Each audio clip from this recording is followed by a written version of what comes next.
On a forgotten stretch of Texas highway, where dust devils dance and hope seems as scarce as rain, a pregnant woman stands abandoned with nothing but the clothes on her back and a prayer in her heart. Sadie Quinn never imagined her life would come to this, 8 months along, cast aside by the man who promised her forever, with nowhere to turn and no one to call. But sometimes salvation comes in the most unexpected forms. Beau Maddox, a wealthy rancher, haunted by his own devastating losses, discovers her crying by the roadside after burying his father. Something about her fierce determination to protect her unborn child awakens feelings he thought were buried forever. What starts as a simple act of kindness, offering shelter for just one night, becomes something neither of them saw coming. But when Sadie's dangerous past catches up to them both, will their newfound bond be strong enough to survive the storm that's heading their way? Before we jump back in, tell us where you're tuning in from. And if this story touches you, make sure you're subscribed, because tomorrow I've saved something extra special for you. The faded road sign that had witnessed Sadie's breakdown read, "Clearwater, 15 miles, its paint peeling like old scabs in the relentless Texas sun. She'd been walking for 3 hours since Tyler had shoved her out of his pickup truck, screaming that he was done with her and her bastard baby. The words still echoed in her mind as she pressed both hands against her swollen belly, feeling the child inside her shift restlessly as if sensing her mother's distress. Sadie Quinn had never imagined her life would unravel so completely. At 24, she'd thought she had it all figured out. A steady job at the diner in Millbrook, a man who claimed to love her, and dreams of the family she'd never had growing up in foster care. But dreams, she'd learned, were fragile things that could shatter as easily as cheap glass. The dust storm that had been brewing all morning finally arrived with a vengeance, turning the sky the color of old copper and reducing visibility to mere yards. Sadie stumbled toward the road sign, using it as shelter while grit filled her mouth and stung her eyes. She'd never felt so alone, so utterly abandoned by the world. That's when she heard the rumble of an approaching engine. Beau Maddox had been driving in silence for the better part of 2 hours, his mind still reeling from the morning's events. At Clearwater Cemetery, his father's funeral had been a sparse affair, just a handful of ranch hands, the local preacher, and himself standing around a grave that seemed too small to contain a man who had loomed so large in life. Samuel Maddox had been a hard man, carved from the same unforgiving landscape that had shaped 3 generations of his family, but he'd been the only family Beau had left. The Lone Star Ranch stretched across 10,000 acres of prime Texas, the cattle country, a testament to the Maddox legacy built on sweat, stubbornness, and an unwavering belief that the land was everything. Beau had inherited it all: the sprawling ranch house with its wraparound porch and hand-hewn timber beams, the barns and stables that housed some of the finest quarter horses in the state, and the burden of carrying on a name that meant something. In these parts, at 38, Beau had already lived more heartbreak than most men could bear. 7 years ago, he'd lost everything that mattered: his wife Elena and their unborn son in a car accident that still haunted his dreams. The wedding ring he'd worn for 2 blissful years now hung on a chain around his neck, a constant reminder of what love could cost. He'd sealed his heart behind walls higher than the fences that surrounded his property, telling himself it was easier to live alone than to risk that kind of pain again. The dust storm hit just as he was passing mile marker 47, and Beau slowed his black Ford pickup to a crawl. That's when he saw her.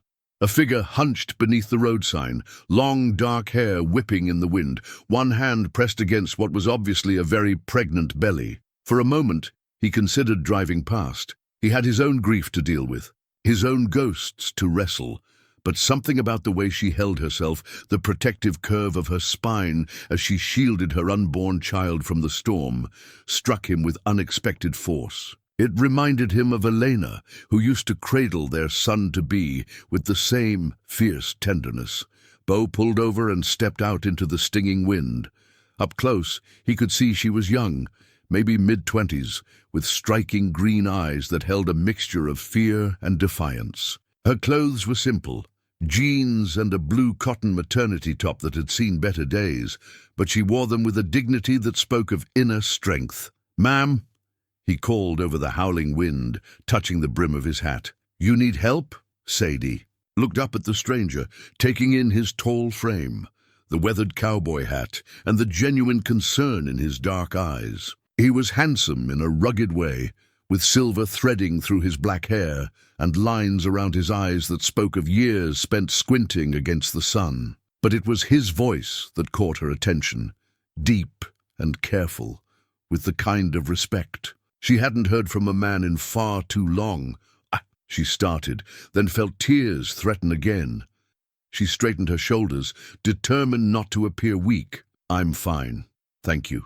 "Ma'am, with respect, you don't look fine," Beau said gently. "Storm's getting worse and you're—" He gestured vaguely at her condition.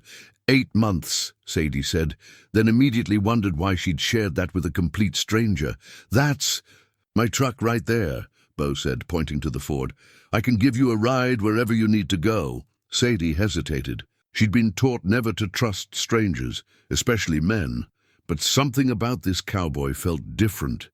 Maybe it was the way he kept his distance, not crowding her space, or the fact that he'd stopped at all when others had driven past.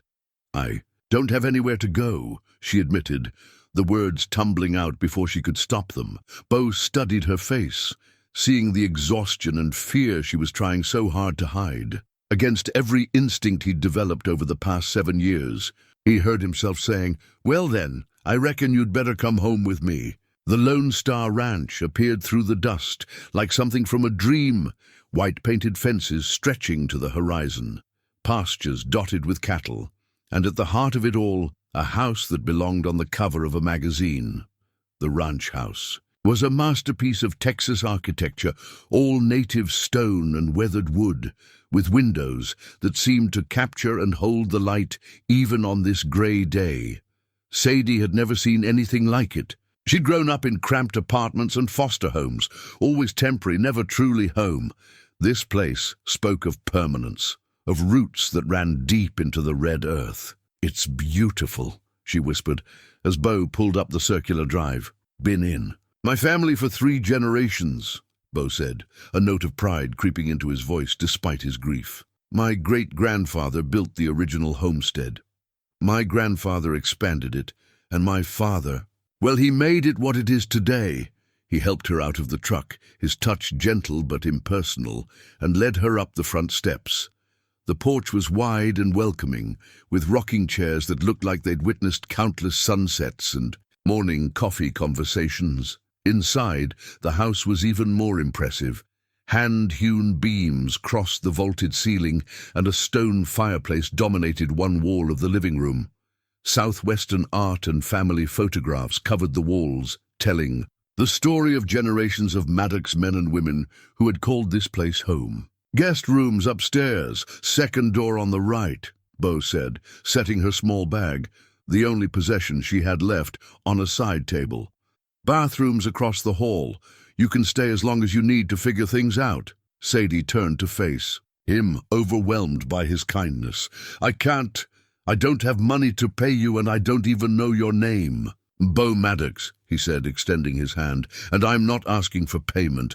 Sometimes folks just need a hand up, that's all." "Sadie Quinn," she replied, shaking his hand and noticing how rough his palm was from years of ranch work. "And I promise I won't impose for long, just until I can figure out what to do next." "No imposition," Beau said, though even as he spoke, he wondered what he'd gotten himself into. "Kitchen's through there if you get hungry. I'll be out checking on the stock before this storm gets worse." After he left, Sadie stood in the living room, taking in the warmth and permanence of the space. For the first time in months, she felt safe.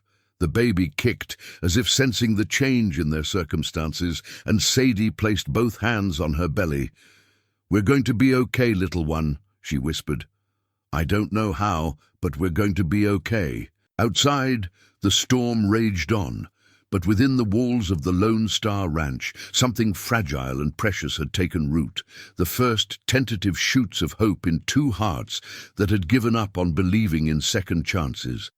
That evening, as Sadie sat in the guest room overlooking acres of Maddox land, she realized she'd found something she'd been searching for her entire life without even knowing it. Not just shelter from the storm, but a place where she might finally belong.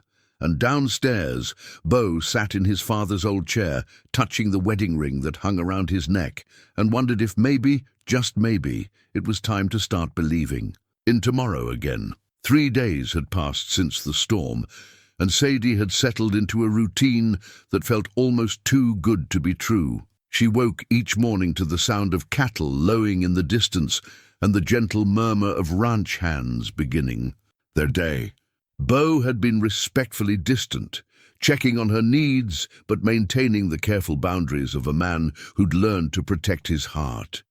She'd been helping Maria, the ranch's housekeeper, with light tasks, folding laundry, organizing pantry, shelves, anything to feel useful rather than merely a charity case. The crumpled ultrasound photo of her baby girl, tucked safely in her wallet, had become her talisman, a reminder of why she had to stay strong, no matter what came next. It was Tuesday morning when everything changed. Sadie woke to a sharp, cramping pain that stole her breath. At first, she told herself it was nothing. She'd been having false contractions for weeks, but this felt different, more insistent, accompanied by a peculiar warmth between her legs that made her heart race with sudden terror. "No, no, no," she whispered, throwing back the covers to find her nightgown damp. "It's too early. You're not supposed to come for another month." The next contraction hit like a freight train, doubling her over as she gripped the bedpost. This wasn't false labor. This was the real thing, and her baby was coming whether the timing was right or not. "Beau!" she called out, her voice cracking with panic. "Beau, I need help!" He appeared in her doorway within seconds, still pulling on a shirt, his hair tousled from sleep. The moment he saw her face, his expression shifted from concern to controlled alarm. "How far apart are the contractions?" he asked, moving to her side with the calm efficiency of a man who dealt with plenty of birthing emergencies on the ranch. Maybe 5 minutes."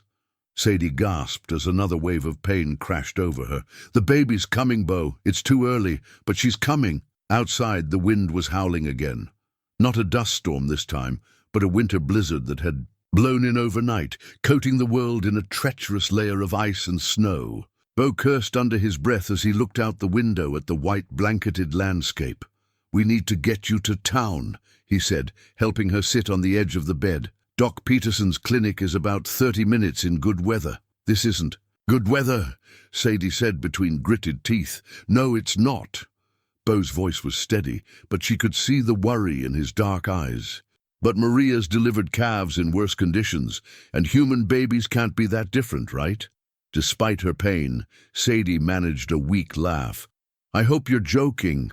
"Mostly," Beau admitted. "But we're going to get you there safe, I promise." The truck barely made it out of the driveway. The roads were sheets of ice, and visibility was near zero. Twice, Beau had to stop and dig them out of snowdrifts, while Sadie breathed through contractions that were coming faster and harder with each passing mile. "Tell me about her," Beau said, trying to keep her distracted as he navigated a particularly treacherous turn. "The baby.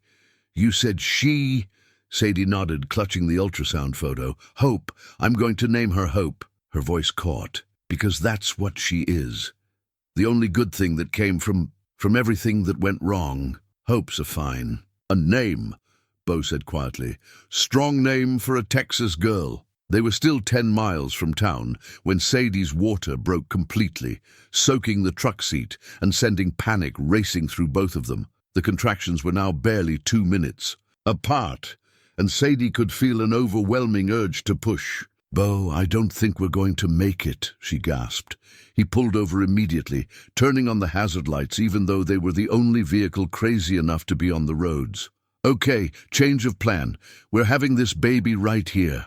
"What?" "No, I can't have a baby in a truck." "Sadie, look at me."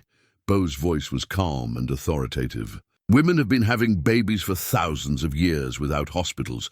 You're strong, and this baby is strong, and we're going to do this together. Something in his tone steadied her panic. She looked into his eyes and saw not just determination, but a deep well of compassion that made her believe, against all logic, that everything would be okay.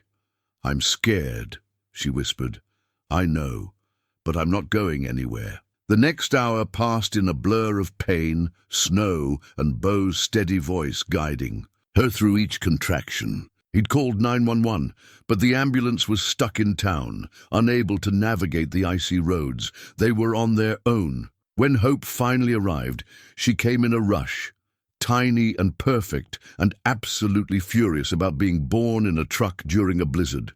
Her cries filled the small space, the most beautiful sound Sadie had ever heard. "She's perfect," Beau said, his voice thick with emotion as he wrapped the baby in his own coat. "Absolutely perfect." Sadie reached for her daughter with trembling hands, and the moment Hope settled against her chest, skin to skin, the world seemed to right itself. All the pain, all the fear, all the uncertainty of the past months faded away. This was what mattered. This tiny, perfect life that depended on her completely. "Hello, sweet girl," she whispered, tears streaming down her face. "I'm your mama, and I love you so much." Beau watched the reunion with something breaking open in his chest, a feeling he hadn't experienced since Elena died. The sight of mother and child, safe and whole despite the chaos, stirred memories and emotions he'd tried so hard to bury. When the paramedics finally reached them an hour later, they found a peaceful scene. Sadie was nursing Hope while Beau kept them both warm with the truck's heater and his own body heat, creating a protective cocoon around his unexpected passengers. At the hospital, Doc Peterson pronounced both mother and baby healthy, despite the dramatic circumstances of the birth. Hope was small but strong, her lungs clearly functional given the volume of her protests during the examination. 6 pounds, 2 ounces, the doctor announced. Not bad for an early arrival. She'll need to stay warm and eat often, but I don't see any complications. As they prepared to leave the hospital the next day, Sadie realized something had fundamentally shifted. It wasn't just that she was now a mother, though that transformation was profound enough. It was the way Beau had stayed with her through the most vulnerable, terrifying moment of her life. The way he'd held Hope with such gentle reverence, as if she were made of spun glass. The way he'd looked at both of them with something that went deeper than mere kindness. "Thank you," she said, as he helped her into the truck, Hope sleeping peacefully in her arms. "For everything, I don't know how I'll ever repay you." Beau was quiet for a long moment, adjusting the rearview mirror to keep an eye on his precious cargo. When he finally spoke, his voice was soft with wonder. "Maybe you already have." The drive back to the ranch was slow and careful, but filled with a contentment none of them had expected. Hope slept the entire way, one tiny fist curved against her mother's chest, while snow continued to fall softly outside the windows. At the ranch, Maria had prepared the guest room with everything a new mother could need. Soft blankets, baby clothes that had belonged to Beau's own children years ago, and a bassinet that had been gathering dust in the attic. That night, as Sadie sat in the rocking chair by the window, nursing Hope and watching the snow-covered pastures gleam in the moonlight, she felt something she'd never experienced before. The sense of being exactly where she belonged. And downstairs, Beau sat by the fireplace, listening to the soft sounds of mother and child settling in for the night, and wondered how his empty house had suddenly become a home again. The hand-carved wooden cradle had been gathering dust in the ranch house attic for 7 years, waiting patiently among the ghosts of Beau's past. He'd climbed the narrow stairs that morning with reluctant steps, knowing what he'd find but needing to face it anyway. The cradle sat exactly where he'd left it after the funeral, his grandfather's masterpiece of mortise and tenon joints carved from mesquite wood that had weathered a century of Texas storms. Running his fingers along the smooth rails, Beau could almost see his grandfather's weathered hands shaping each piece with patient love. 3 generations of Maddox babies had slept in this cradle, including Beau himself. It should have held his own son, if fate hadn't intervened with twisted metal and shattered dreams. But now, as he heard Hope's soft cries drifting up from below, the cradle seemed to whisper of second chances. "Maria, could you help me get this?" Downstairs," he called, surprising himself with the decision. The housekeeper appeared in the doorway, her knowing eyes taking in the scene. Maria had worked for the Maddox family for 20 years, had seen Beau through his wedding, his loss, and his long journey through grief. She understood the significance of this moment better than anyone. "Si, Signor Beau, it's time," she said simply, and together they carried the cradle down to the guest room where Sadie was resting with Hope. Sadie looked up from where she sat propped against pillows, Hope nursing contentedly at her breast. The sight of the beautiful cradle took her breath away, the intricate carvings along the headboard, the gentle curve of the rockers, the way the afternoon sunlight seemed to make the wood glow with warmth. "Oh, Beau, it's beautiful," she whispered. "But I can't. This is clearly a family heirloom." "It is," Beau said, setting it carefully beside the bed. "My great-grandfather made it for my grandfather. My grandfather rocked my father in it, and my father rocked me. It's meant for babies, not collecting dust."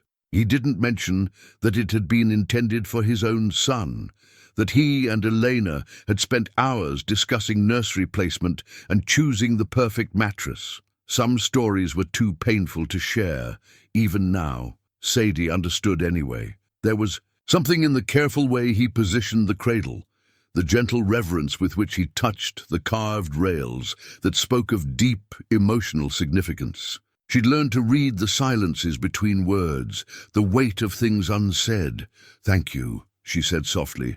"Hope will treasure sleeping in something made with so much love." As if summoned by her name, Hope finished nursing and gazed up at her, mother with dark eyes that seemed far too wise for someone barely a week old. Sadie lifted her carefully, marveling again at the miracle of this tiny life, and settled her into the cradle for the first time. Hope fit perfectly, as if the cradle had been waiting for her all along. She made a small, contented sound and closed.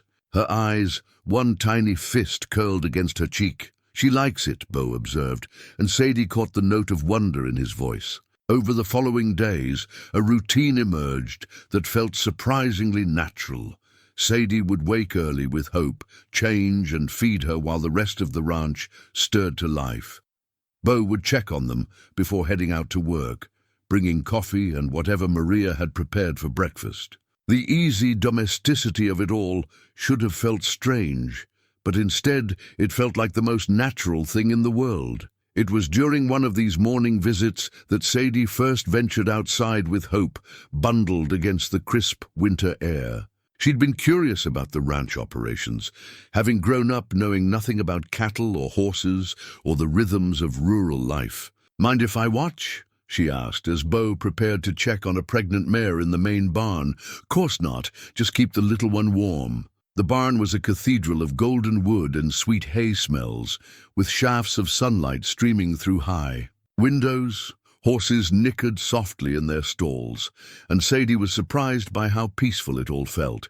She'd expected noise and chaos, but there was an almost meditative quality to the space. "This is Duchess," Beau said, approaching a beautiful chestnut mare who was clearly close to foaling. "She's due any day now." Sadie watched in fascination as Beau ran experienced hands over the mare's sides, speaking to her in low, soothing tones. There was something almost magical about the way he communicated with the animals, a gentleness that contrasted sharply with his rugged exterior.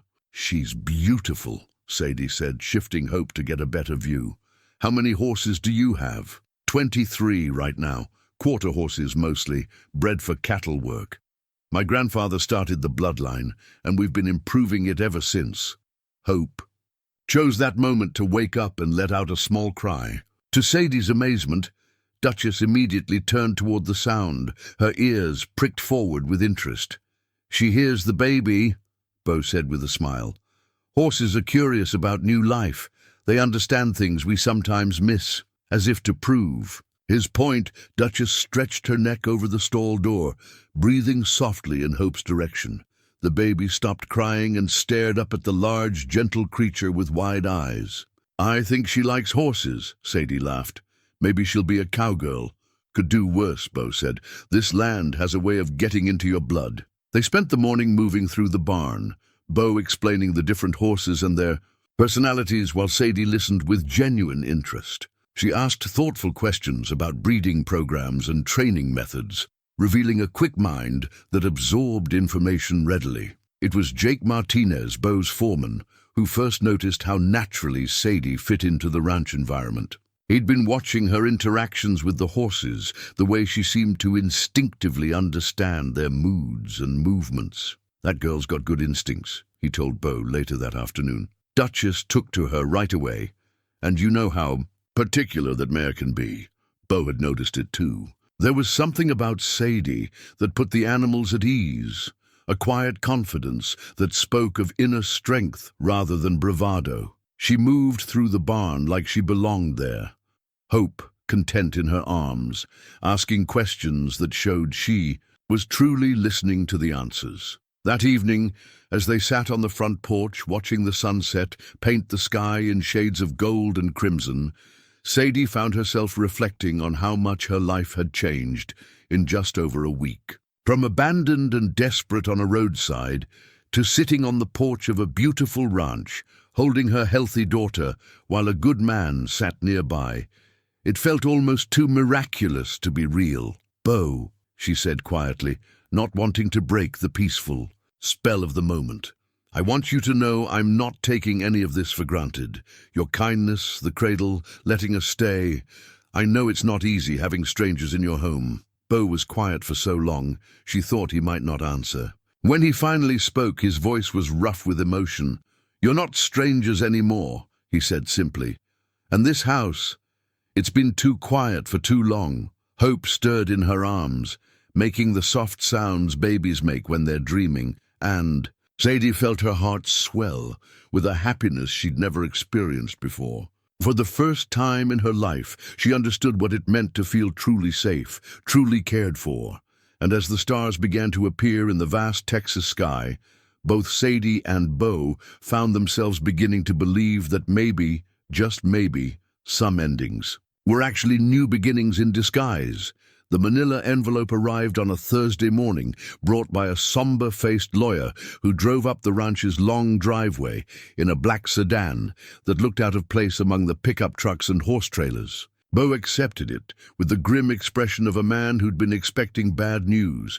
He'd known this day would come eventually. His father's will lay spread across the kitchen table like a roadmap to complications Beau had hoped to avoid. Samuel Maddox had been a practical man, but his final wishes revealed layers of concern about the ranch's future that went beyond simple inheritance. "The ranch stays in the family," Beau read aloud to Jake Martinez, who'd been summoned for the reading. "But if I die without legitimate heirs, portions of the land must be sold to satisfy outstanding debts and family obligations."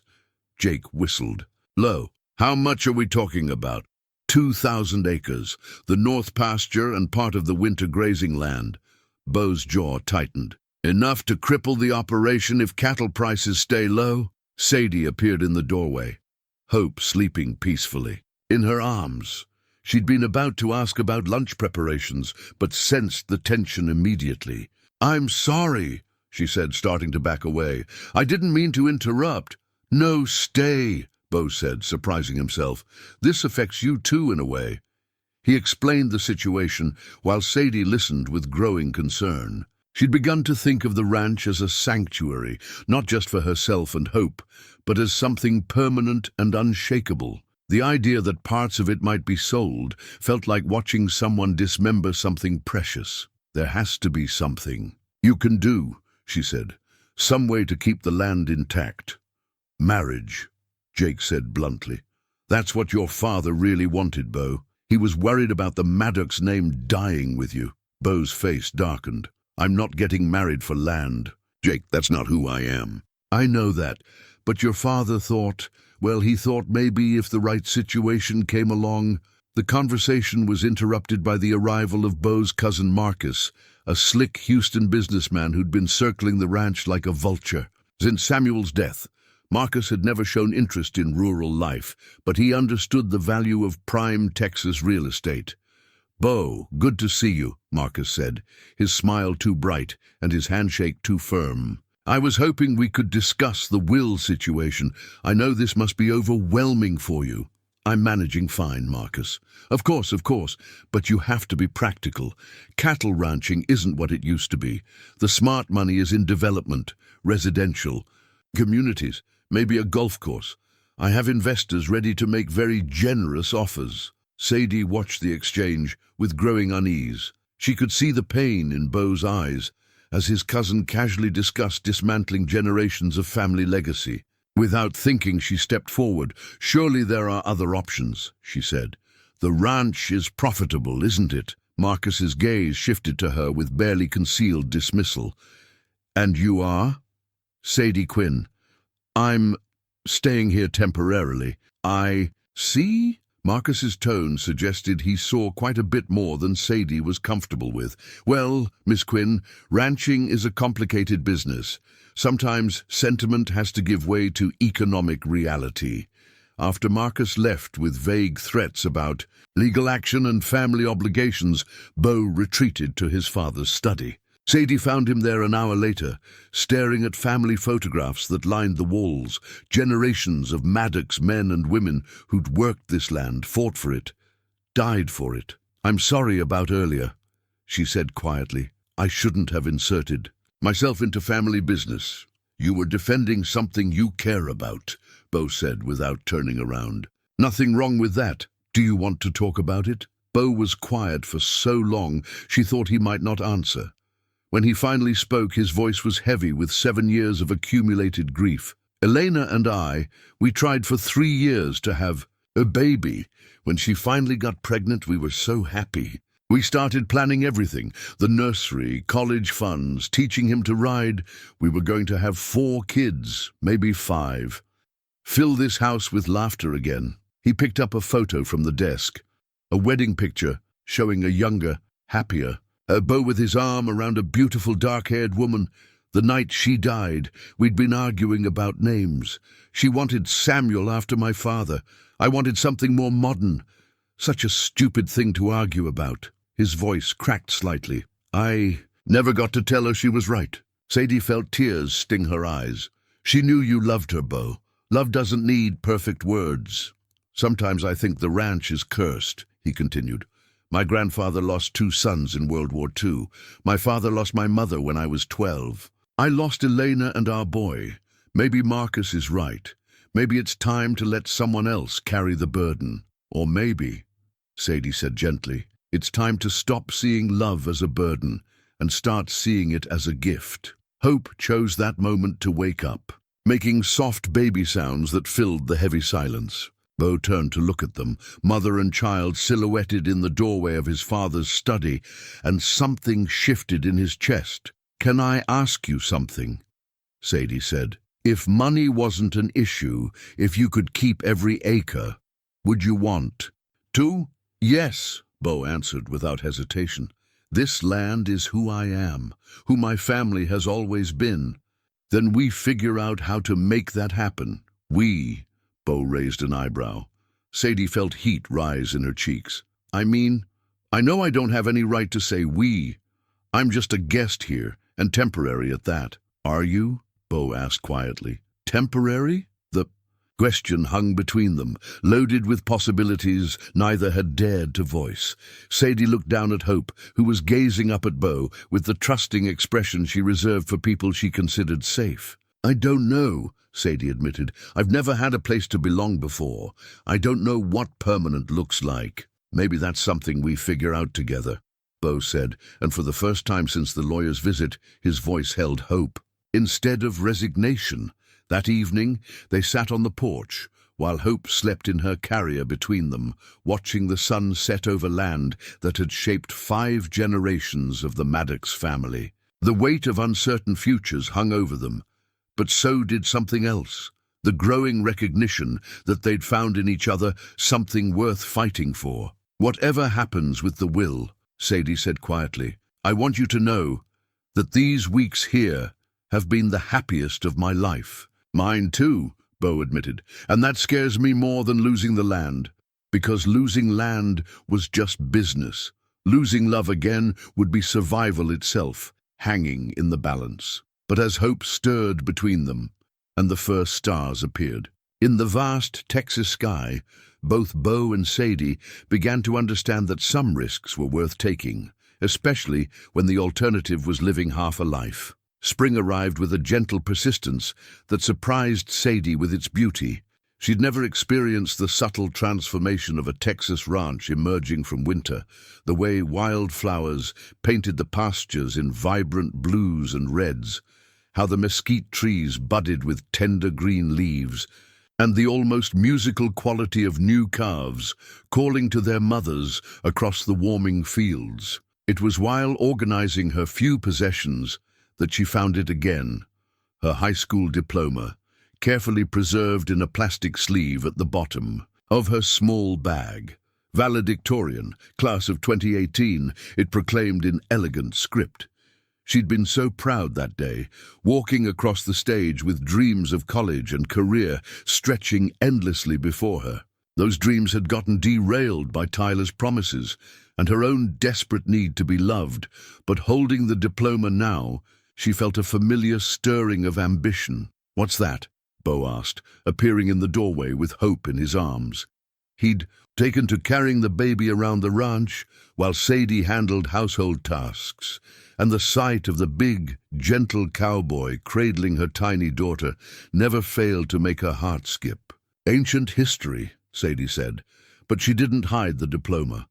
"I was going to study veterinary medicine, got accepted to Texas A&M with a partial scholarship. What happened? Life happened. Tyler happened." She folded the diploma carefully. "I thought I was choosing love, but I was really just choosing to be smaller." Beau settled into the rocking chair, adjusting Hope against his shoulder with practiced ease. "It's not too late, you know. A&M has distance learning programs. I looked into it once, thinking about ranch management courses." Sadie stared at him. "You looked into it? For me? For you? For Hope? Smart women shouldn't have to hide their intelligence." His voice carried a quiet conviction that made her chest tight with emotion. "This ranch could use a vet, especially one who understands the animals the way you do." The idea took root over the following days, growing stronger each time Sadie helped with the horses or watched Beau treat minor injuries with the patience of someone who truly cared about his animals' welfare. She began researching programs online, amazed to discover that her old academic credentials still held value, that doors she'd thought permanently closed might still be accessible. "I'd need to take some prerequisite courses," she told Beau one evening as they sat on the porch, Hope sleeping peacefully in her carrier. "Chemistry, advanced biology. It would mean long hours studying, less time helping around the ranch. Maria managed this house for 20 years before you arrived," Beau said. "She can handle it while you chase your dreams." "And what about Hope?" "I can't exactly take a baby to lab sessions.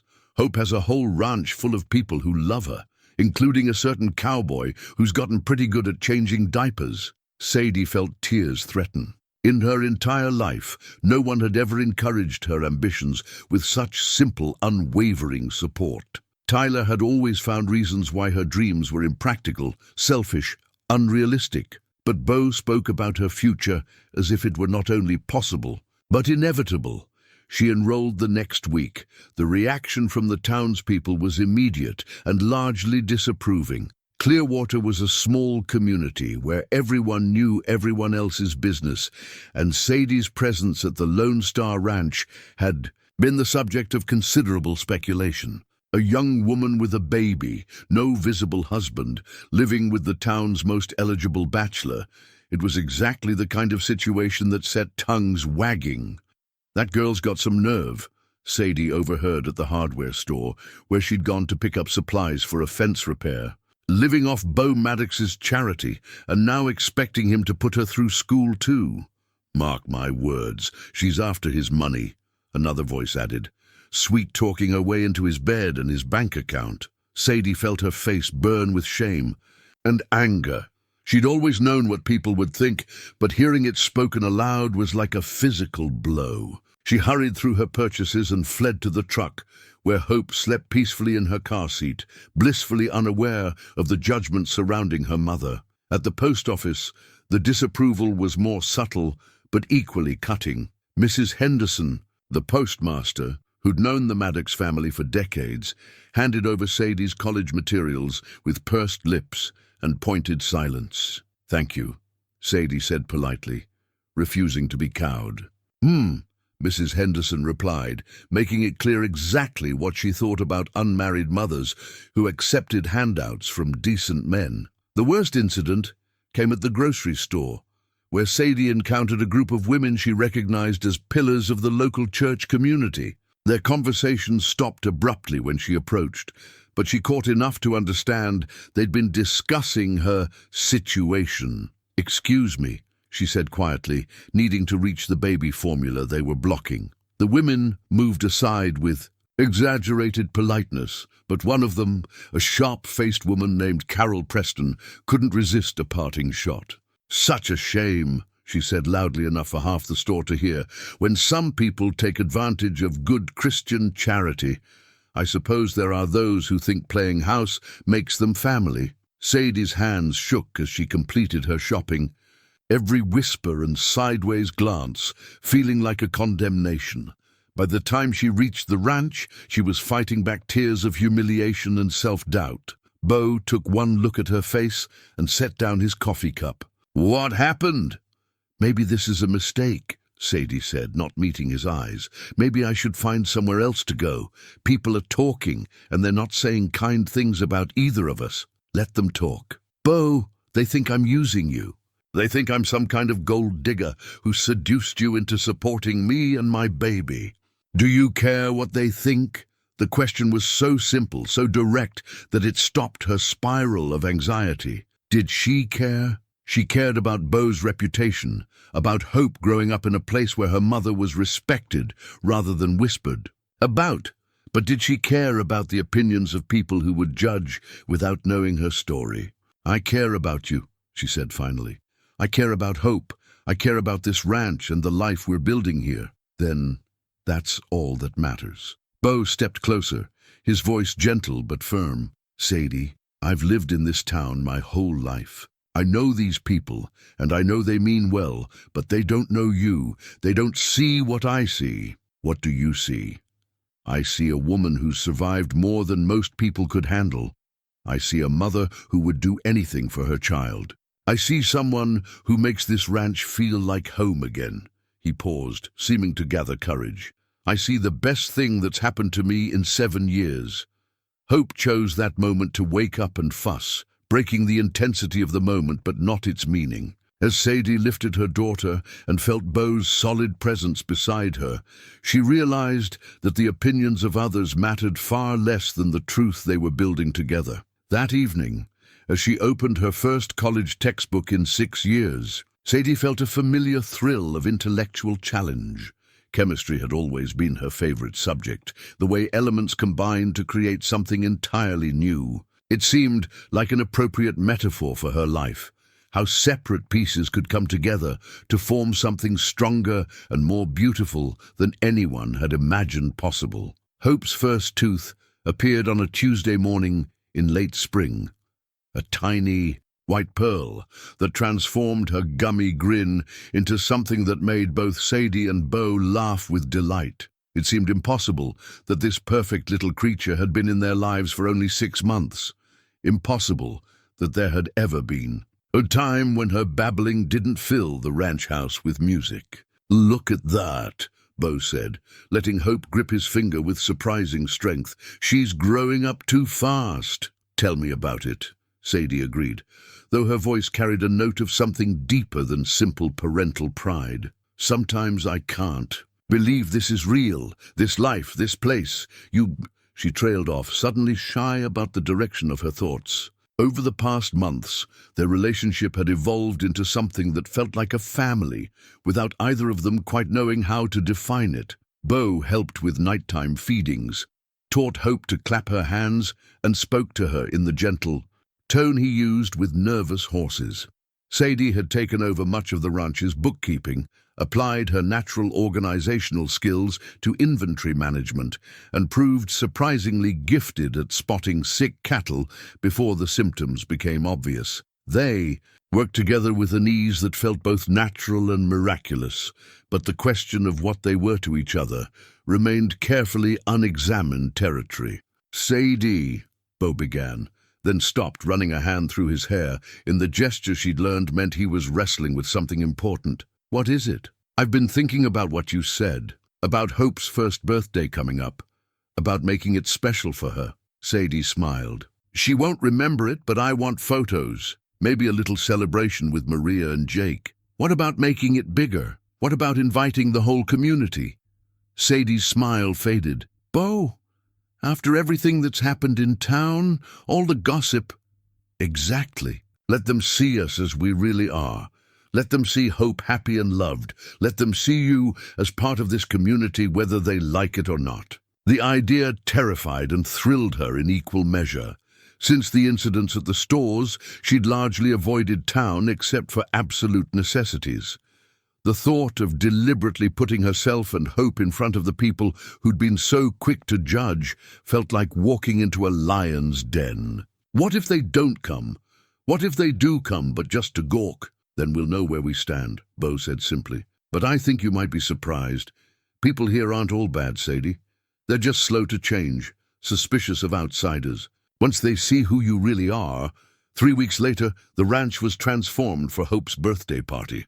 Maria had outdone herself with decorations, yellow and white streamers that fluttered in the gentle breeze, tables laden with her famous barbacoa and fresh tortillas, and a small cake shaped like a horse that had taken her 2 days to perfect. To Sadie's amazement, people actually came. Not everyone, but enough to fill the front yard with conversation and laughter. Dr. Peterson arrived with his wife, followed by several ranch families who'd known the Maddox family for generations. Even Mrs. Henderson from the post office appeared, bearing a beautifully wrapped gift and a slightly sheepish expression. "For the baby," she said gruffly, pressing the package into Sadie's hands. "Every child deserves a proper first birthday." Inside was a hand-knitted blanket in soft pastels, clearly made with considerable time and care.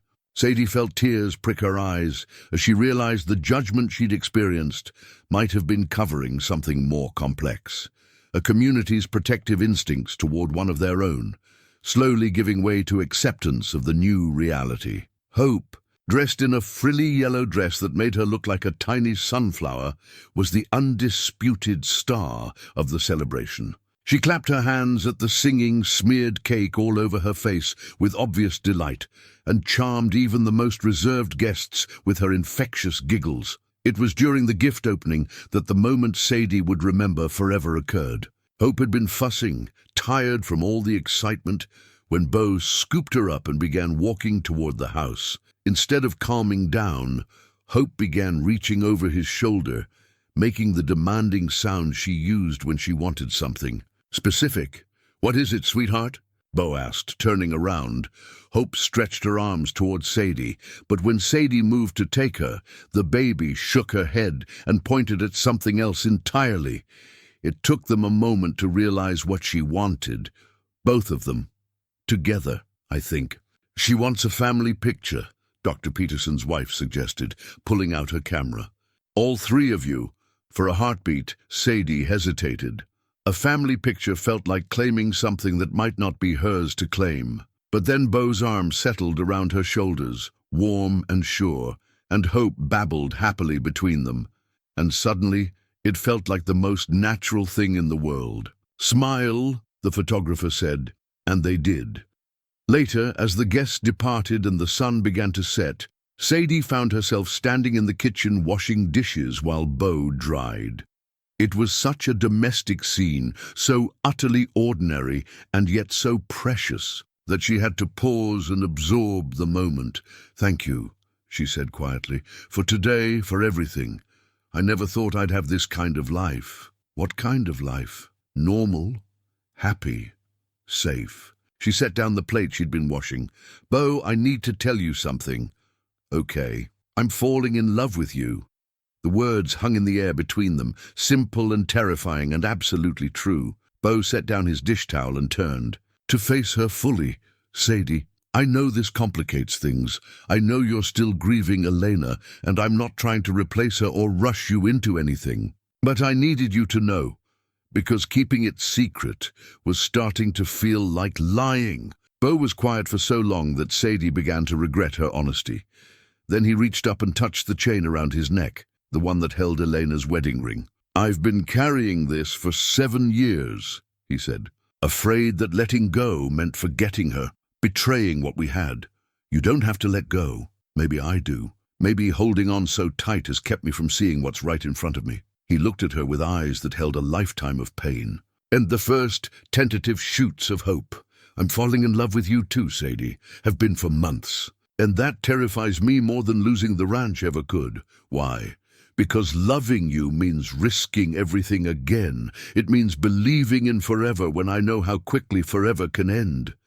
Sadie stepped closer, close enough to touch the worry, lines around his eyes. "It also means believing that some things are worth the risk."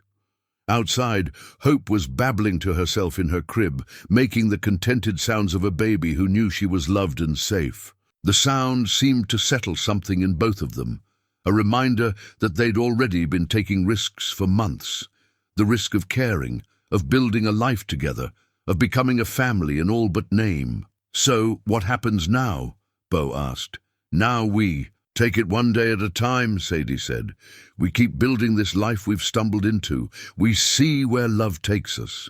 And as Beau leaned down to kiss her for the first time, soft and tentative and full of promise, Sadie thought that maybe, just maybe, all the heartbreak and struggle had been leading to this moment, to this man, this place, this impossible second chance at happiness. The legal papers arrived on a Thursday morning in late summer, served by a stone-faced process server who refused to meet Sadie's eyes as he handed over the manila envelope. Her hands trembled as she read the official letterhead, "Morrison versus Quinn, petition for paternity and custody.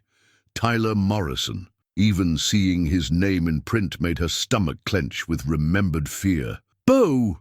she called, her voice cracking with panic. He appeared from the barn within seconds, took one look at her face, and was at her side before she could draw another breath. "What is it?" "Tyler, he's claiming paternal rights to Hope." The words felt like broken glass in her throat. "He says he's her father and wants custody." Beau took the papers with hands that had gone deadly still. As he read, Sadie watched, his expression shift from concern to cold fury, the same look she'd seen him wear when dealing with predators threatening his cattle. "This is impossible," she said, pacing the kitchen, while Hope babbled happily in her high chair, oblivious to the storm gathering around her. "Tyler isn't Hope's father. He can't be. The timing, we'd already broken up by then. Says here he, as witnesses willing to testify that you two were together in November," Beau said grimly. "Claims you concealed the pregnancy from him deliberately." "That's a lie. All of it." Sadie's voice rose. Then she caught herself, not wanting to frighten Hope. "Tyler was with his ex-girlfriend Jennifer by November. I know because she called me, gloating about getting him back." "Can you prove that?" Maybe. I kept some of the texts from that time, the nasty ones Jennifer sent. But Beau, even if I can prove the timeline, how do I prove Tyler isn't the father without DNA test?" Beau finished. "Which means giving them access to Hope." The thought made Sadie physically ill. The idea of Tyler Morrison anywhere near her, daughter of his hands touching her precious girl, was unthinkable. Tyler had been controlling and manipulative during their relationship, prone to explosive anger when things didn't go his way. She'd ended things after he'd grabbed her hard enough to leave bruises, swearing she'd never let any man treat her that way again. "There's more," Beau said, continuing to read. "He's claiming you're an unfit mother, living in an illicit relationship with a man not her husband, exposing the child to moral corruption and instability." How dare he? Sadie's hands clenched into fists. He threw me out of his truck when I was 8 months pregnant. He called Hope a bastard. I know, sweetheart. I know. Beau's voice was gentle, but his eyes remained hard as flint. We're going to fight this, whatever it takes. The doorbell rang before Sadie could respond. Through the window, she could see a sleek black car in the driveway, and her heart sank further. Tyler Morrison stood on the porch in an expensive suit, his light brown hair perfectly styled, flanked by a thin man in wire-rimmed glasses who could only be his lawyer. "Don't answer it," Sadie whispered. "We have to," Beau said. "Running makes us look guilty." Tyler's smile was all polished charm when Beau opened the door, but Sadie could see the calculated coldness in his pale blue eyes. He'd always been handsome in a conventional way, the kind of man who photographed well and knew how to work a room. But now, seeing him after months of Beau's honest warmth, Tyler looked artificial, like a cheap reproduction of something real. "Sadie." "Honey," Tyler said, his voice dripping false concern. "You look good. Motherhood agrees with you." "What do you want, Tyler?" Sadie managed, keeping Hope positioned behind her. "I want to meet my daughter, of course, and to discuss our situation like civilized adults." "Your daughter?" Beau's voice was quietly dangerous. "That's interesting, since you threw her pregnant. Mother out in the middle of nowhere." Tyler's lawyer stepped forward. Mr. Morrison was understandably upset upon learning about the pregnancy after the relationship had ended. He's prepared to do right by his child now, after 13 months. Sadie's voice shook with anger. "After letting us think he wanted nothing to do with us?" "I never said that," Tyler replied smoothly. "You disappeared before we could work things out. I've been looking for you for months." It was such a blatant lie that Sadie felt breathless with fury. Tyler had made it crystal clear that he wanted nothing to do with her or her baby. But she could see how his version would play in court. The concerned father searching for his missing child. The troubled mother living with a man who wasn't her husband. "I'd like to see her," Tyler continued. "Just for a moment, surely that's reasonable." "No." Beau's voice cut through the air like a blade. "You don't get to see her until this is settled legally." Tyler's mask slipped for just a moment, revealing the petulant anger Sadie remembered so well. "And who are you to make that decision? You're nothing to this child, just another man Sadie's using for a place to stay." "Tyler, stop," Sadie warned, recognizing the signs of his building temper. "What, it's true, isn't it? This is what you do, Sadie. Find some lonely cowboy, play house for a while, then move on when things get complicated. How long before you get? I'm tired of this one." "That's enough," Beau said, his voice deadly quiet. "You need to leave, now. I'm not going anywhere without seeing my daughter." Hope chose that moment to peek around Sadie's legs, curious about the raised voices. When she saw Tyler, she immediately retreated, pressing her face against Sadie's jeans with a whimper that broke her mother's heart. "She doesn't know you," Sadie said fiercely. "You're a stranger to her, and you're scaring her, because you've kept her from me." Tyler's composure finally cracked completely. "I have rights, Sadie. I have witnesses who'll testify that we were together, that this is my child. And when I get custody, the first thing I'm going to do is get her away from this situation. A baby shouldn't be raised by a woman too weak to support herself and the men she manipulates into taking care of her." "Get out!" Beau's voice was barely controlled. "Get off my property before I throw you off." "This isn't over," Tyler snarled, his handsome face ugly with rage. "I'm taking my daughter, and there's nothing either of you can do to stop me. Sadie knows what happens when she defies me." The threat was clear and chilling. Sadie felt the old fear creep up her spine, the familiar terror of Tyler's unpredictable anger, his need to control and punish. But then Beau stepped protectively in front of her and Hope, and she remembered that she wasn't alone anymore. "Yes, it is over," Beau said.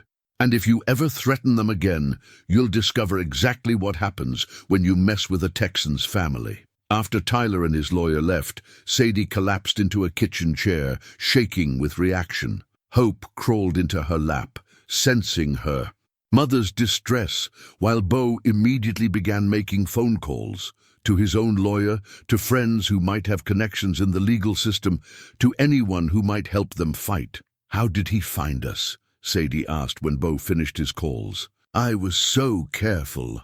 Social media, probably. Or he hired an investigator. Does it matter?" "He seemed so confident," Sadie said, fear making her voice small. "What if he really does have witnesses? What if he can convince a judge that hope belongs with him?" Beau knelt beside her chair, taking her free hand in both of his. "Listen to me. We're going to fight this with everything we have. The best lawyers, character witnesses, whatever it takes. But what if it's not enough? What if they take her from me?" "They won't." Beau's voice carried absolute conviction. "I won't let that happen. Whatever Tyler Morrison thinks he knows about intimidating you, he's about to learn he's not dealing with a scared young woman anymore.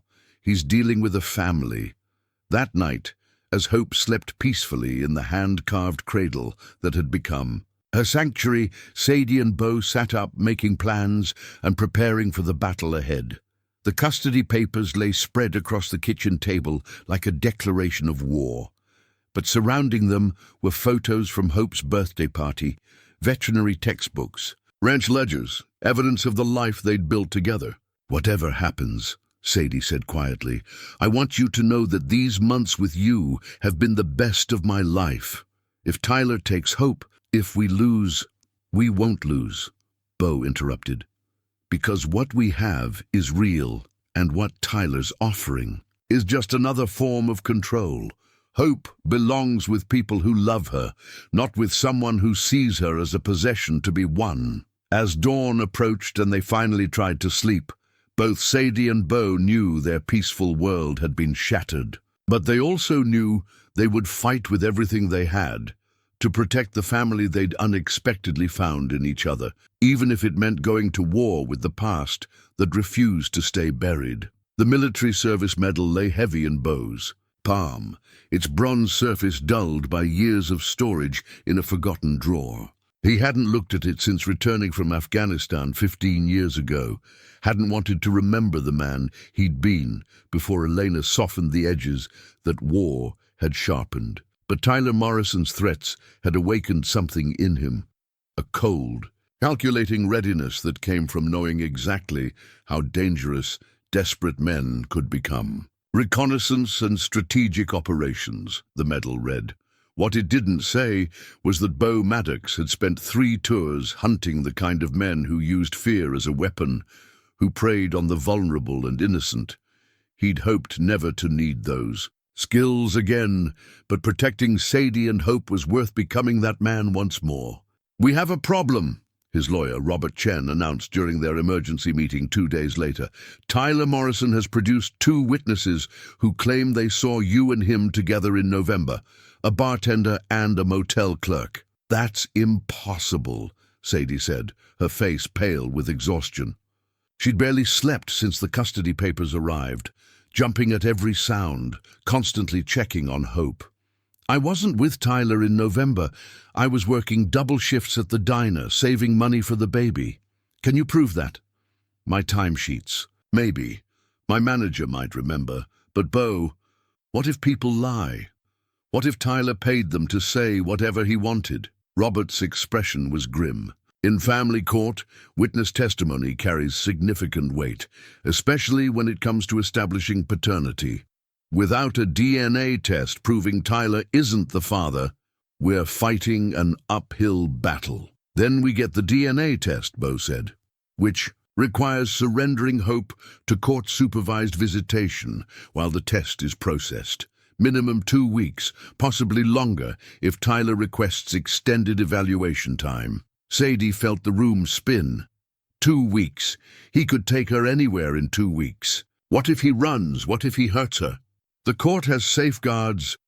"The court doesn't know Tyler," Sadie interrupted, her voice rising. "They don't know what he's capable of when he doesn't get his way." That evening, Jake Martinez found Beau in the barn, methodically cleaning a rifle that hadn't been touched in years. The foreman had worked for the Maddox family long enough to recognize the signs of a man preparing for war. "What are you thinking, boss?" "I'm thinking Tyler Morrison made a mistake coming here," Beau said without looking up. "I'm thinking he picked the wrong family to threaten. You know I've got your back, whatever you need. Hell, half the county does. Tyler's not from here. He doesn't understand how we take care of our own. This isn't about the community, Jake. This is about keeping Hope safe and Sadie from losing her mind with worry." Beau's hands stilled on the rifle. "I did some checking. Tyler's got gambling debts, owes money to some very unpleasant people in Houston. This custody suit isn't about wanting to be a father. It's about finding a new source of income. Sadie, or me. Marriage to Sadie would give him access to the ranch, to everything my family built. It's the perfect con. Claim the baby. Pressure. Sadie into choosing between her daughter and her safety, then step in as the solution to all her problems." Jake whistled low. "That's cold, even for a piece of trash like Morrison, which is why we're not going to let it get that far." Over the next week, Beau began implementing what he privately called Operation Protection. Security cameras appeared around the ranch house. Motion sensors were installed along the driveway. Jake and the other ranch hands received new radios and instructions to report any unfamiliar vehicles immediately. Sadie noticed the changes, but said nothing, understanding that Beau was doing what he needed to feel in control of an impossible situation. She focused on her own preparations, gathering every piece of documentation she could find to prove her whereabouts during the time Tyler claimed they were together, reaching out to former co-workers who might remember her pregnancy timeline, building the strongest possible case for her character and competence as a mother. Dr. Peterson provided detailed medical records showing Hope's development and health under Sadie's care. Maria offered to testify about Sadie's daily routines and maternal instincts.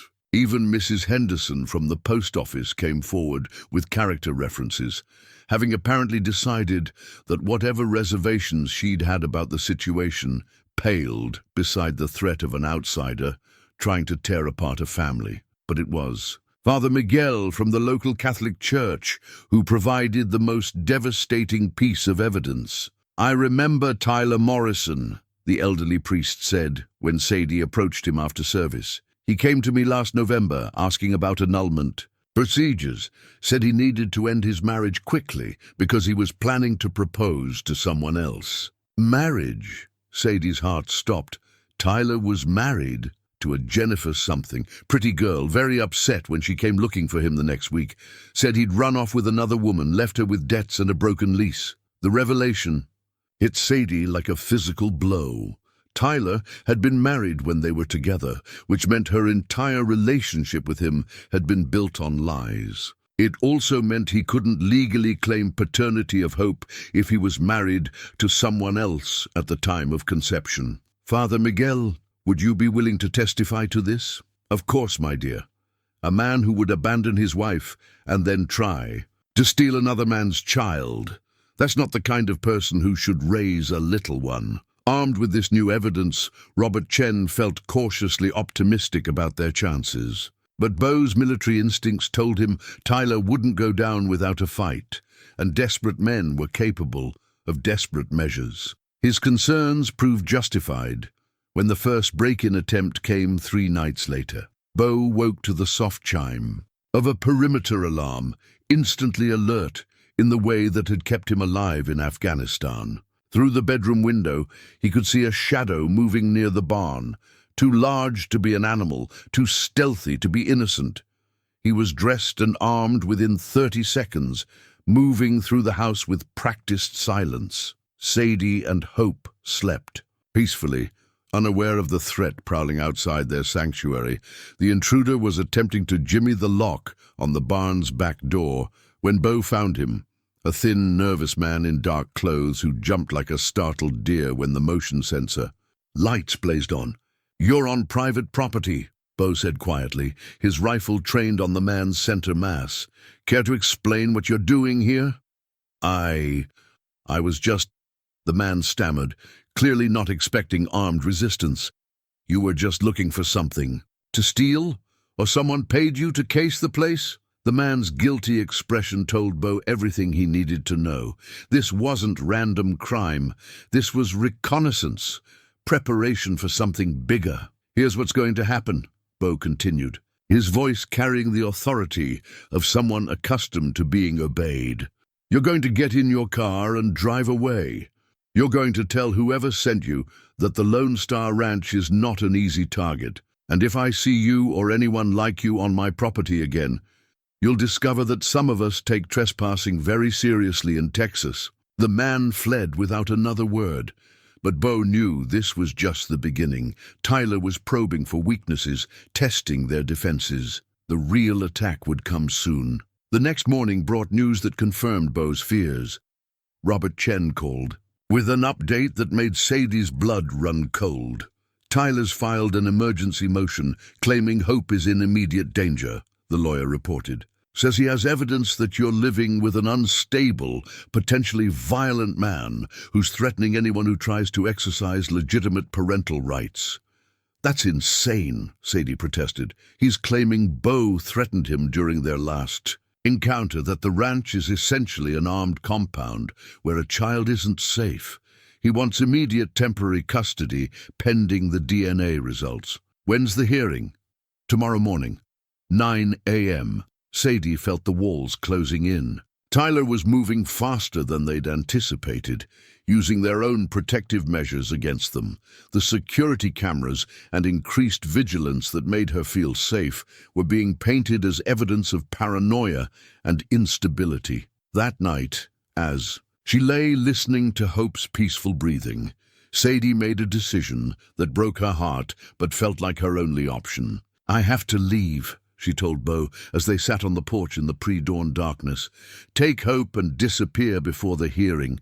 It's the only way to keep her safe. Running makes you look guilty. It gives Tyler everything he wants. And staying might give him hope. I can't risk it, Beau. I can't gamble with my daughter's life." "Our daughter," Beau corrected quietly. "And I'm not letting either of you face this alone." He reached into his pocket and pulled out a small velvet box, his hands steady despite the magnitude of the moment. "Marry me, Sadie. Not because of the custody battle, not to solve our legal problems, but because I love you, and I love Hope, and I want to spend the rest of my life protecting both of you." "Beau, I know the timing is terrible. I know this looks like a desperate move, but the truth is, I've been carrying this ring for 2 weeks, waiting for the right moment. There is no right moment when you're fighting for your family. There's just love and the willingness to fight for it." Sadie looked at the ring, a simple solitaire that caught the first rays of dawn, and realized that sometimes the most important decisions were also the simplest ones. "Yes," she whispered. "Yes, I'll marry you."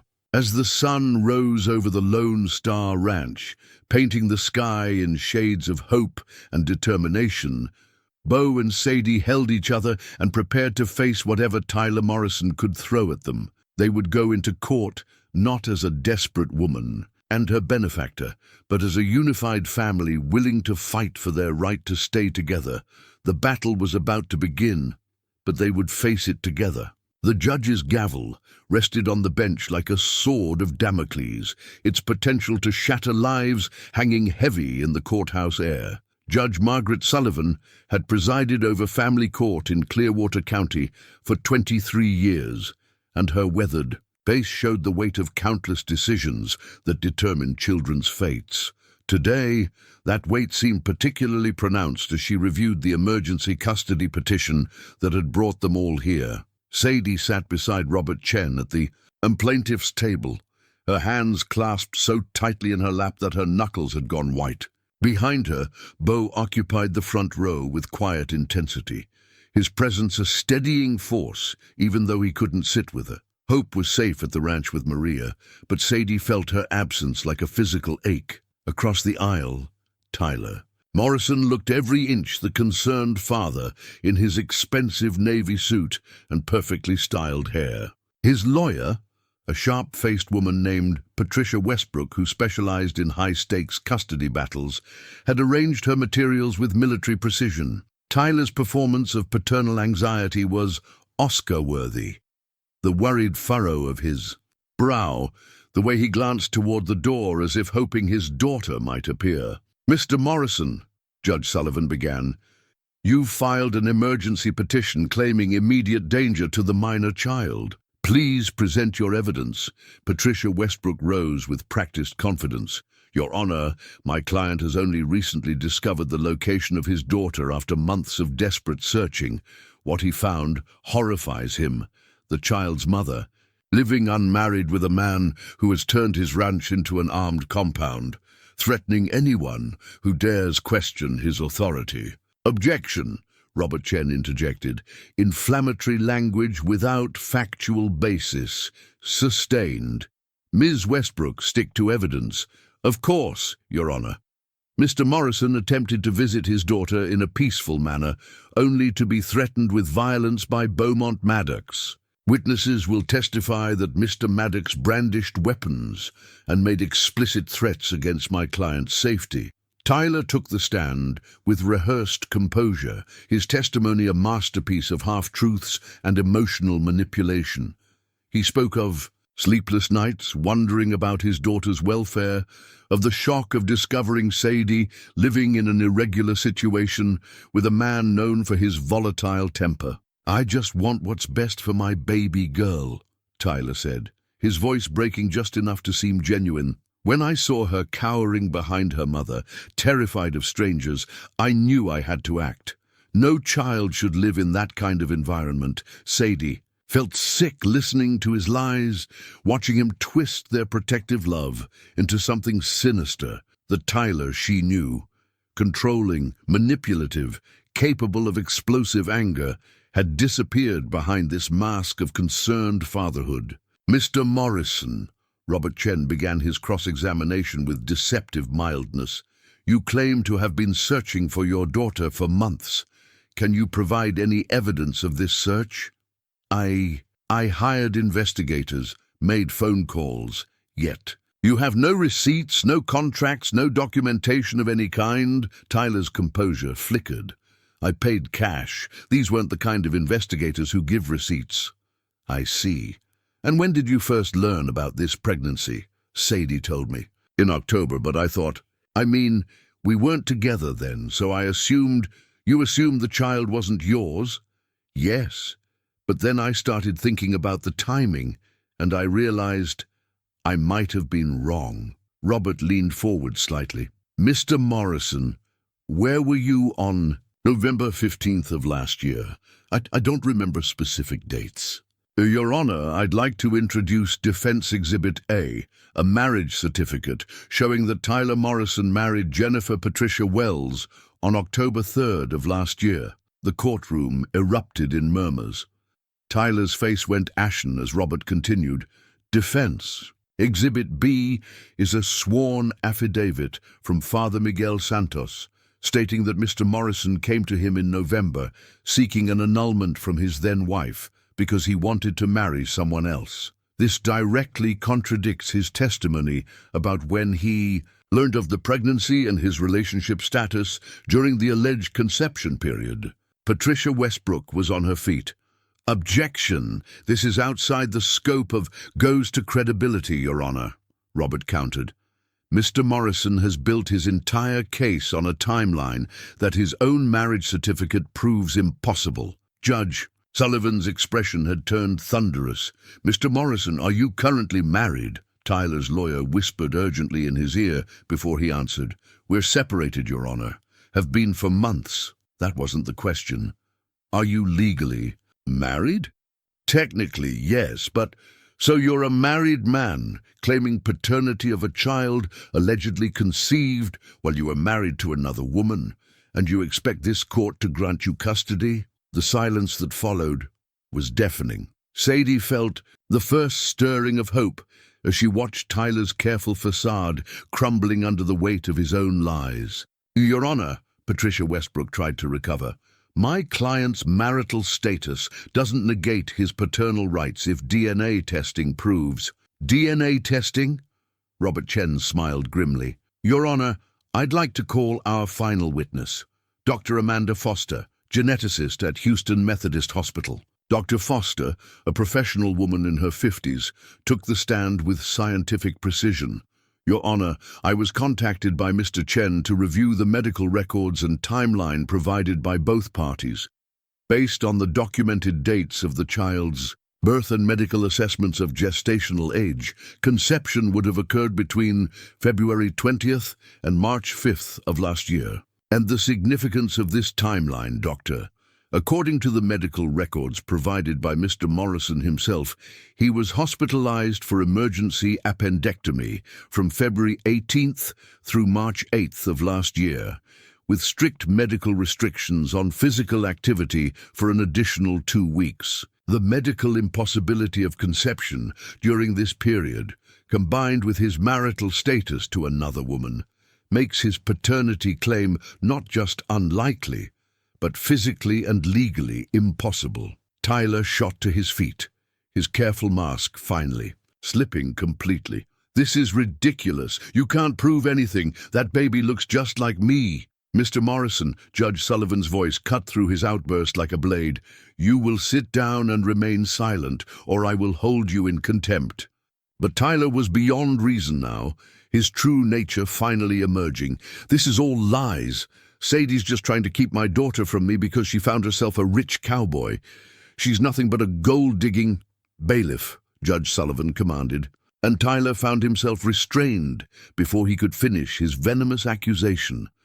As order was restored to the courtroom, Sadie felt tears of relief streaming down her face. The truth was finally coming to light, and with it, the hope that Hope would stay safely in her arms where she belonged. The simple gold wedding rings gleamed on the courthouse steps where Beau had placed them reverently in Sadie's palm. There, surface catching the afternoon sun like captured promises.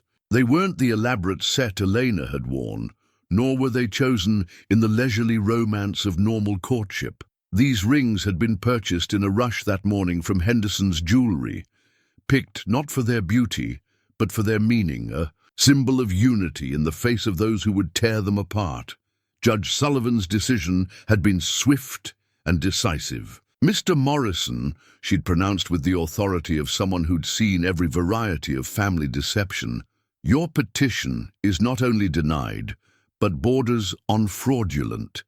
The evidence clearly establishes that you have no legal standing to claim paternity, no moral standing to claim concern for this child's welfare, and frankly, no business in my courtroom. Tyler's final outburst had sealed his fate. As the bailiff restrained him, he'd screamed threats that revealed the violent core beneath his polished exterior. This isn't over, Sadie. You can't hide behind your cowboy forever. I know where you live. I know where that kid sleeps. The threats had prompted Judge Sullivan to issue an immediate restraining order, but they'd also shown everyone present exactly what kind of man Tyler Morrison really was. Patricia Westbrook had abandoned her client with professional efficiency, gathering her papers and departing without a backward glance at the man whose lies had destroyed his own case. Now, 20 minutes later, Sadie stood on the courthouse steps, holding the rings that would make their family official in the eyes of the law. Hope gurgled contentedly in Maria's arms, having been brought to witness this moment that would define all their futures. Are you sure about this? Sadie asked, though her heart already knew the answer. We're doing this for all the right reasons, but we're also doing it because we had to. That's not how most people want their wedding story to go. Beau took her, hands, rings and all, his dark eyes holding steady on hers. Sadie, I've loved you since the day you sang to that nervous mare in the barn. I've loved Hope since she grabbed my finger the first time I held her. This isn't about legal protection anymore. This is about making promises I should have made months ago. Judge Sullivan herself performed the ceremony, her stern courtroom demeanor softening as she witnessed something genuine amidst the day's legal machinations. Jake Martinez and Dr. Peterson served as witnesses, both men grinning like proud fathers, as they watched their friends claim happiness despite the chaos that had brought them here. Do you, Beaumont Samuel Maddox, take Sadie Michelle Quinn to be your wife, to love and protect, in good times and in bad, for as long as you both shall live? I do. Beau's voice carried across the courthouse steps with quiet conviction. Do you, Sadie Michelle Quinn, take Beaumont Samuel Maddox to be your husband, to love and honor in good times and in bad, for as long as you both shall live? I do. Sadie's voice was clear and strong, no trace of the fear that had dominated her morning. As they exchanged rings, Hope let out a delighted squeal that made everyone laugh, as if she understood that something wonderful was happening. Maria dabbed at her eyes with a tissue, while Jake whooped loud enough to startle the pigeons from the courthouse eaves. "By the power vested in me by the state of Texas," Judge Sullivan pronounced, "I now pronounce you husband and wife. Mr. Maddox, you may kiss your bride." The kiss was gentle and sweet, full of promise rather than passion, witnessed by the people who'd stood by them through the storm. When they broke apart, Sadie felt as if she could breathe freely for the first time in weeks. But their moment of peace was shattered by the screech of tires in the courthouse parking lot. Tyler Morrison stood beside his black sedan, his expensive suit rumpled and his face twisted with rage. The restraining order was apparently meaningless to a man who'd already lost everything he'd come to claim. "You think this changes anything?" he shouted across the courthouse lawn. "A piece of paper doesn't make you a family." Beau immediately stepped in front of Sadie and Hope, his body language shifting into the controlled readiness she'd seen glimpses of over the past weeks. This was the soldier, the man who'd learned in foreign deserts how to deal with dangerous men who threatened innocence. "Tyler, you need to leave," Beau called back, his voice carrying across the space between them with deadly calm. "Now, or what? You'll shoot me like some Old West gunslinger?" Tyler's laugh was bitter and unhinged. "I've got nothing left to lose, cowboy. My wife left me, my creditors are circling, and now your little girlfriend has cost me my last chance at a payday." "So this was about money," Sadie said, though she'd suspected as much. "Of course it was about money. Did you think I actually wanted to play daddy to your bastard? I needed leverage, and pregnant women are always good for leverage. Rich cowboys with hero complexes are even better." The confession hung in the air like poison, but it also freed Sadie from the last lingering doubts about Tyler's motives. This wasn't about love or fatherhood. It was about exploitation, pure and simple. "You got what you came for," Tyler continued, his voice growing more unhinged.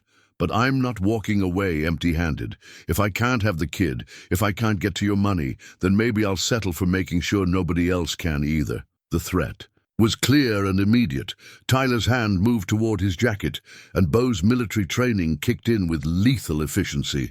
"Gun!" he shouted, pushing Sadie and Maria toward the courthouse doors while putting himself between them and Tyler. The courthouse steps erupted in chaos as Tyler pulled a pistol from his jacket, his face showing the desperate calculation of a man with nothing left to lose. But he'd made one crucial error. He'd brought a gun to a fight with a man who'd spent 3 tours learning how to neutralize armed threats. By the time the courthouse security arrived, Tyler Morrison was face down on the courthouse steps with Beau's knee in his back and his weapon skittering across the pavement. The man who'd terrorized Sadie for months was finally neutralized, not by legal maneuvering or protective orders, but by the simple reality that some men would always underestimate what a father would do to protect his family. "It's over," Beau said as police sirens wailed in the distance. "It's finally over." 6 months later, the family photo sat in its place of honor on the mantelpiece. Not the hurried courthouse snapshot, but the professional portrait taken on their wedding day at the ranch. Sadie wore the simple white dress Maria had helped her choose, while Beau looked handsome in the black suit he'd owned since Elena's funeral, but had never expected to wear for joy again. Between them, Hope grinned with all 4 of her new teeth, her chubby hands reaching toward the camera as if embracing her bright future. The morning sun streamed through the windows of what was now officially the Maddox family home, illuminating the changes that 6 months of genuine happiness had wrought. Sadie's veterinary textbooks shared shelf space with ranch management guides and baby care manuals. Hope's toys were scattered across the living room floor, evidence of a child who felt secure enough to make messes. The hand-carved cradle had been moved to the master bedroom, where it served as a toy box now that Hope had graduated to a big girl bed. "Dr. Maddox," Beau called from the kitchen, testing the title that still made Sadie smile. She'd graduated, summa cum laude, from her accelerated pre-veterinary program just 2 weeks ago. Already accepted into the doctoral program at Texas A&M with a full scholarship and a guaranteed position at the county's veterinary clinic upon graduation. "Getting used to that, are you?" Sadie replied, appearing in the doorway with Hope balanced on her hip. Their daughter had grown into a confident toddler who treated the ranch as her personal kingdom, fearlessly chasing chickens and demanding rides on the gentle old mare Beau had designated as her special horse. "I like the sound of it," Beau admitted, pouring coffee into mugs that bore the ranch's logo, a wedding gift from Jake and the other hands. Dr. and Mrs. Maddox, ranchers and veterinarians, Hope's parents, has a nice ring to it.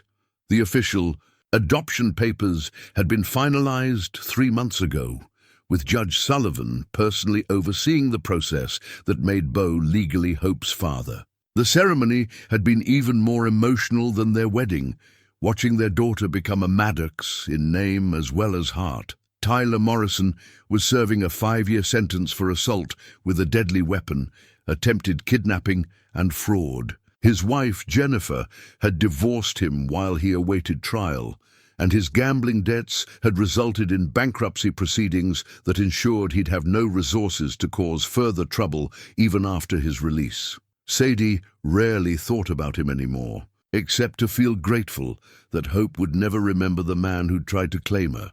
"Mama, a horse!" Hope announced, pointing toward the pasture where the mares grazed with their new foals. Spring had brought new life to the ranch in the form of 6 healthy colts and fillies, and Hope had appointed herself their unofficial guardian. "After breakfast, sweetheart," Sadie promised. "Daddy and I have something special to tell you." Beau's eyes met hers across the kitchen, both of them sharing the secret they'd been holding for 2 weeks. The morning sickness had been their first clue, followed by the home pregnancy test that had left them both speechless with joy. At 39 and 25, they were going to be parents together. Hope would have a sibling, and the Maddox family would continue to grow. "Think she'll be excited about being a big sister?" Beau asked, watching Hope feed bits of toast to the ranch dog who'd become her constant companion. "I think she'll be perfect at it," Sadie replied. "She's got your protective instincts and my organizational skills. That baby's going to be the most supervised child in Texas." They'd decided to wait until after Sadie's graduation to share the news, wanting to savor the secret while she finished her program. The timing felt perfect. Hope was old enough to understand and help. Sadie's education was on track, and the ranch was thriving under their joint management. The doorbell interrupted their morning planning, and they found Father Miguel on the front porch with a broad smile and a covered dish that undoubtedly contained his famous tamales. "I hope I'm not interrupting," the elderly priest said, "but I wanted to bring this for Sadie's graduation celebration and to tell you how proud our community is of your family." The transformation in public opinion had been gradual but complete. Sadie's academic achievements, combined with her obvious devotion to Hope and her growing expertise with the ranch animals, had won over even the most skeptical townspeople. The fact that she'd stood up to Tyler Morrison's threats with such dignity had sealed her reputation as someone worth respecting. "Thank you, Father," Sadie said, accepting the tamales. "Would you like some coffee?" "Just for a moment. I actually came to ask if you'd consider teaching our youth group about veterinary science. Several of our young people are interested in agricultural careers, and we could use someone with your knowledge and passion." "I'd love to," Sadie replied immediately. The opportunity to encourage other young people to pursue their dreams felt like a perfect way to give back to the community that had become her home. As they sat on the porch, sharing coffee and watching Hope play with the ranch dogs, Sadie reflected on the journey that had brought them to this moment. 18 months ago, she'd been abandoned and desperate on a dusty highway, believing her life was over before it had really begun. Now, she was a wife, mother, student, and soon-to-be veterinarian with a future as bright as the Texas sun. "What are you thinking about?" Beau asked, following her gaze across the pastures that stretched to the horizon. "How far we've come.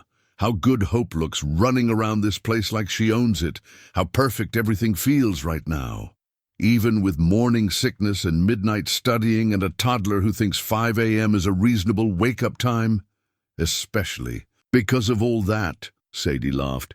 "Perfect doesn't mean easy, Beau. Perfect means worth fighting for." Hope chose that moment to come racing across the yard, her arms outstretched for hugs and her face glowing with the kind of joy that only comes from absolute security in being loved. As they gathered her between them on the porch swing, surrounded by the evidence of their hard-won happiness, Sadie understood that some endings were really beginnings in disguise. The faded road sign, where her old life had ended, was still out.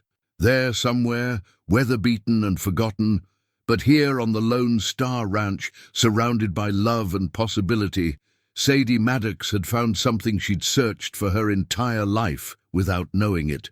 A place to belong, a family to treasure, and a future bright enough to light the way for generations to come.